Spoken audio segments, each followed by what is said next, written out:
Ready? Yes. Okay.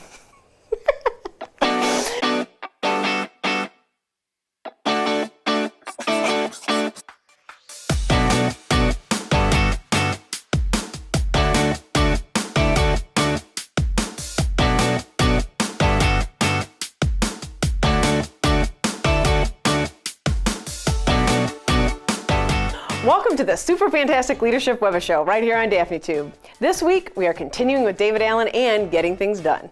We are going to talk about a game changer for me and what GTD does to support us in getting more space, not more time. Neuroscience even confirms what David Allen was discovering all along. Have you ever wondered why it can feel so difficult to get things off of our mind when they are unfinished? I'm using a lot of air quotes in this video. We also talk about how we go into the higher horizons of our life and ask the big why. If you've ever had that feeling that you don't know if you are right where you are supposed to be, you'll want to stay and listen to what David Allen has to say on this topic. Yeah, and it is powerful. One of the things I also appreciate, you make these very clear distinctions. For example, I will share one thing that was a game changer for me, and I know it sounds so simplistic, but it was a game changer. Making the distinction between a project and a task. Yep. I had on my list, complete research project. This was on my list. It's really easy for me to laugh at now. Complete research project for knee pain, And of course, this is living on a list. Now I look back at that, and of course you never took any action on that, right? And back to your point about just eating up psychic energy, right? So you've also made these distinctions, I think, that are very helpful, that being one example. Well, by the way, Daphne, one of the things I've uncovered over the last few years, especially with the cognitive science research that's shown up that just basically validated all of this, is that those two things, outcome and action, require two different parts of your brain. So it's actually fairly challenging if you pick up an email and read it to almost simultaneously say, okay, what outcome am I now committed to finish about this? And by the way, what's the next action? It's actually a cognitive muscle you need to train.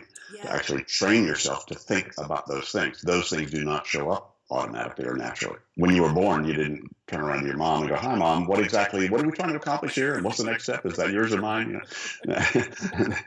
This is actually quite learned behavior, and so you can either do it or not do it, but it won't show up automatically. You actually have to train yourself to think that way so that you can then get stuff off your mind without having them finished. Boy, that makes a lot of sense to me. When I think about our ability to sort of, prospect, go into the future. And that makes a lot of sense to me. When I look at an email is there now, but I'm actually thinking about where does this live in the future? That makes a lot of sense that is part of the struggle, maybe part of the cognitive challenge that we have in those moments in time to make that switch. That really makes a lot of sense to me. Yeah. Sure. Yeah. And and it's strange because these things kind of twist together, because if you actually look at all the next actions, the phone calls you need to make, stuff you need to do with the computer, errands you need to run, if you actually back that up and say, why am I doing that?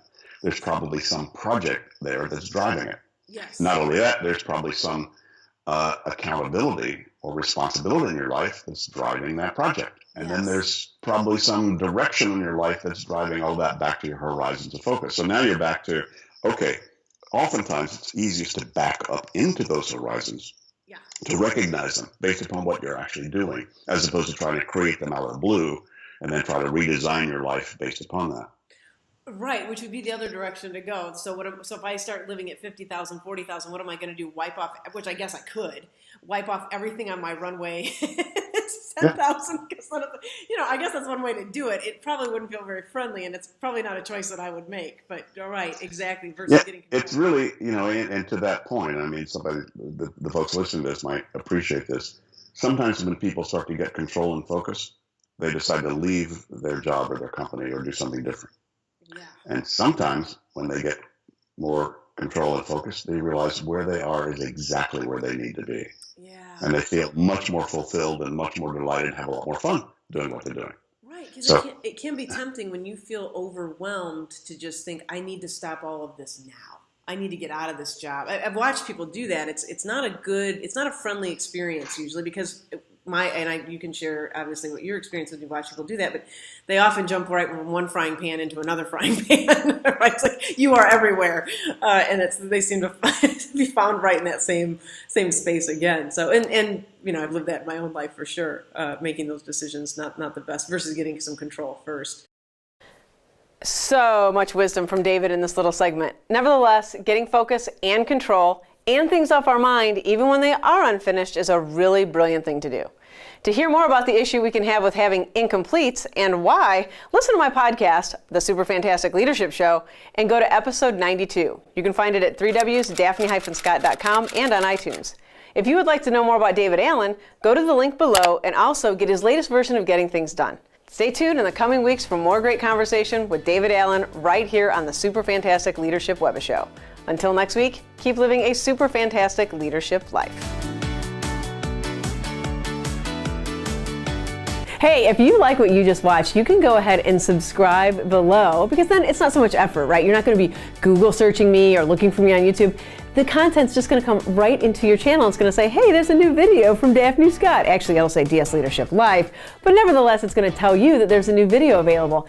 And maybe you also like to read. If that's the case, give us a follow on Facebook at DS Leadership Life for more amazing content. Nevertheless, you can stay tuned here right on my YouTube channel for weekly videos and more of my amazing sense of humor. See you soon.